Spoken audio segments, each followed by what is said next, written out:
お留守番つまんない、お邪魔しまーす。ジンたち冒険だ。こっちの部屋はっと。ふむふむ。あ、そっか。ジンタンのおばさん死んじゃったんだ。この写真よりずっとおばさん綺麗だったよ。メンマの写真もね、あんまり好きくない写真だったの。でもメンマ、いつも写真撮るときピースしちゃうから、ピースしてない写真あんまりなかったのかもしれないね。メンマも死んでるけど、メンマはとりあえず今は元気です。あれ、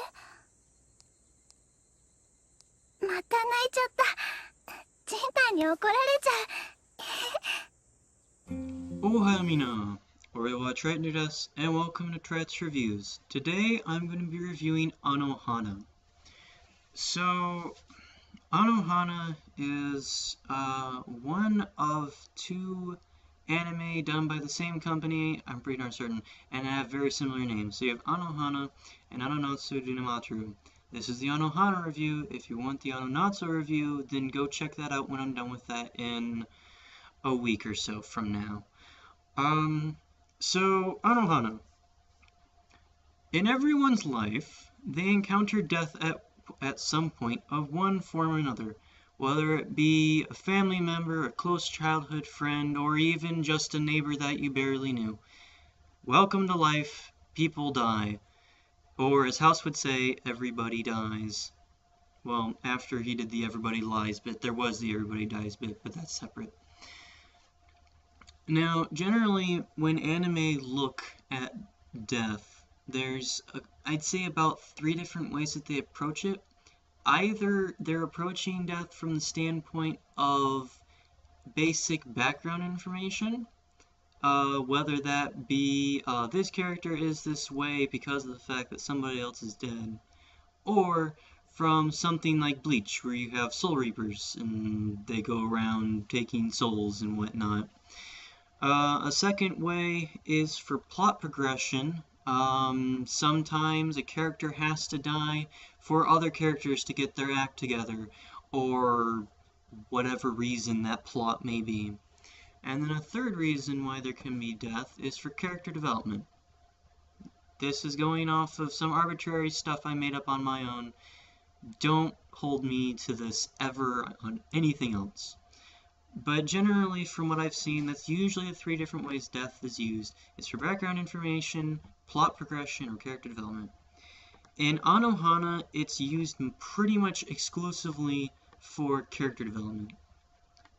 Okay, so now that we have that out of the way. The entire series as a whole revolves around the fact that one character has died. Now, this is the first part that I immediately got slightly put off. Maybe it's because I'm a cold-hearted bastard. I have been called that before.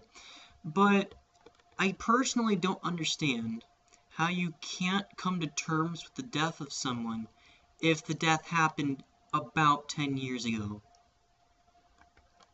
I just don't understand. I even contacted my psychology teacher from high school and asked him, what would you say the average amount of time to come to terms with the death of a person would be?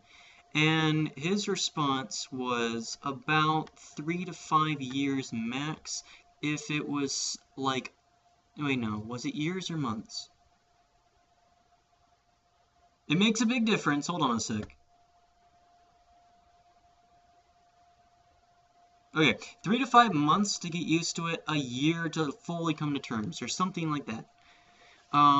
You can look it up on your own if you're interested. But if it takes like a year for you to fully come to terms with someone being dead, why haven't any of these characters gotten used to it after 10 years? 10 years! That is insane. I mean, okay, as much as I can't entirely grasp this first point, because for me, it doesn't take all that long, like a few days to a week, and then I'm fine. It's like, okay, they're dead, they're not coming back, I got this. But 10 years! Ah! I have no idea what that sounded like. But, like, 10 years! It's too much! Okay, but even though I don't entirely understand the whole 10 years bit, I do think the series uses it well. Because of the fact that these characters haven't come to terms with the death of the certain someone, they're all messed up inside in different ways. The main character, at the beginning of the series, has holed himself up in his house. One of the females has become superficial, kind of turns into your typical teenage follow along with the crowd kind of characters. One of the characters has decided to travel the world, but he only uses it as a facade to look like he's okay. He's not okay, but he just does it. The second female, it's okay. Apologies over not remembering the names. It's been about a month since I finished this, so I'm a little hazy on the names, but I remember who does what. The other female is just really quiet. Like, she only talks to one other character for the most part, and then overall she's just quiet. She's your kind of typical class president type character. And then our final character involved is a guy who cross-dresses as the person who died. Yeah. That was okay. I'm not like hating on that or anything. It's just different, which I like. I do like it. It would be really boring to have everybody be miserable in a similar fashion. So I do like the fact that he is definitely different because of the fact that he does the cross-dressing. Now, the person in question who died... Okay, so, like, there's this very weird love pentagram going on here. Because the guy who cross-dresses and then the main protagonists are both in love with this female. The third guy is just kind of there. And then the other two girls, the typical high school follow with the crowd is in love with the main character as well. And then class prez is in love with cross-dresser. So you have this really, like, offset pentagram going. I mean, not pentagram, pentagon. The shape, not the evil sorceress summoning device thing. That aside. So it has a rather slow start. I'm gonna have to say that. It does have a rather slow start. And there's also, at the beginning of the series, a debate inside of the main character as to whether or not Menma actually died or not.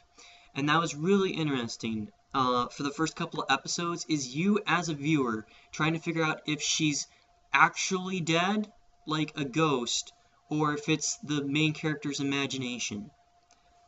Which that question at the beginning is probably one of the best saving graces about it, in my opinion, is because if it weren't for that, as I said, for me personally, them not coming to terms with Menma's death after 10 years is kind of off-putting, but then having Junta, that's his name, but then having then trying to figure out if Junta is actually imagining her or if she's actually real. And that question carries on for about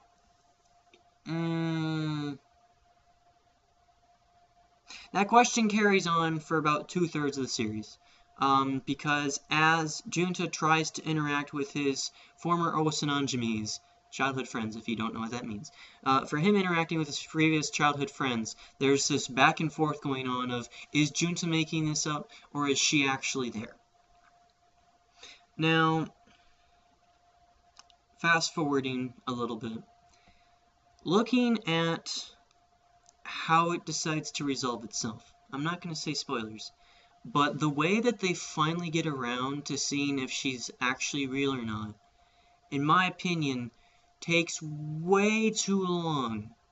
Like, the actual method by which they figure out if she's actually there is something that, for me personally, if this was going on, I would have tried much sooner. Now, granted, they kind of get around it by some really convoluted BS, but, what can you do?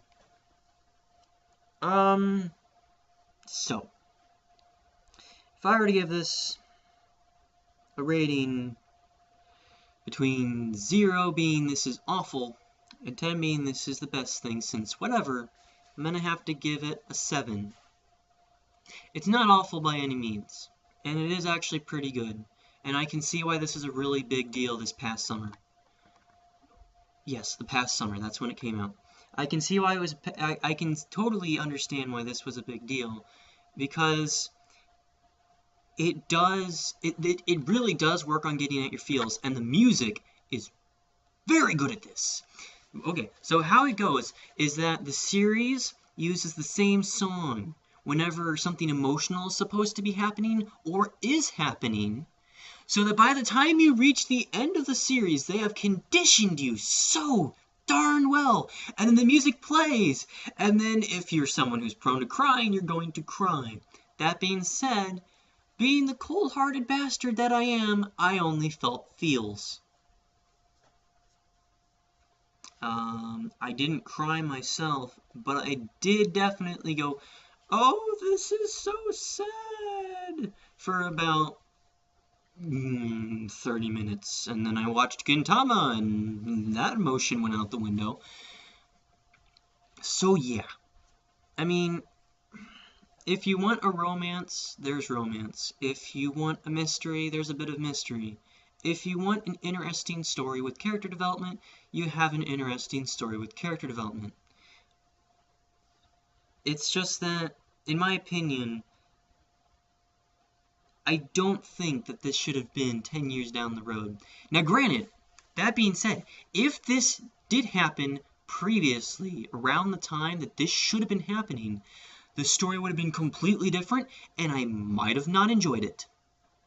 Because, like, if you think about it, like, if they decided to have this happen 1 year after Menma's death, then none of this would have happened. I mean, like, the characters still would have had the love pentagon going on, but it would have been more awkward because of the fact that they're, like, 7 or whatever age they were.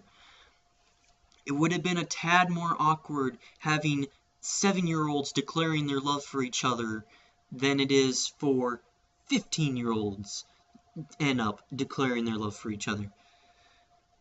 Well, then again, we've seen this stuff from Japan before, so I guess I shouldn't say I'd be too surprised, but it would definitely be more awkward for someone who's trying to watch this in the lobby. Just saying. But yeah, so, like, I'm giving it a 7 because, like I said, the music is really good in my opinion. It definitely does a good job of teaching you when to get you in the balls. Or whatever your personal genitalia are. And then the plot is kind of but what makes it interesting is the characters. And with something like Anohana, oh dear lord, I hope I didn't open this by saying Anonatsu. Okay, but Anohana is completely and totally character driven. And a series like that every once in a while is perfectly okay. And I liked it. So yeah. I hope you guys enjoyed. If you're looking for something like Anohana, then go watch Anonatsu. Or wait a week until I get to that review, and then you can see my opinion of that then. If there's anything else you want me to review, please stick it in the comments below. I'll see you guys next time. Until then, Jana.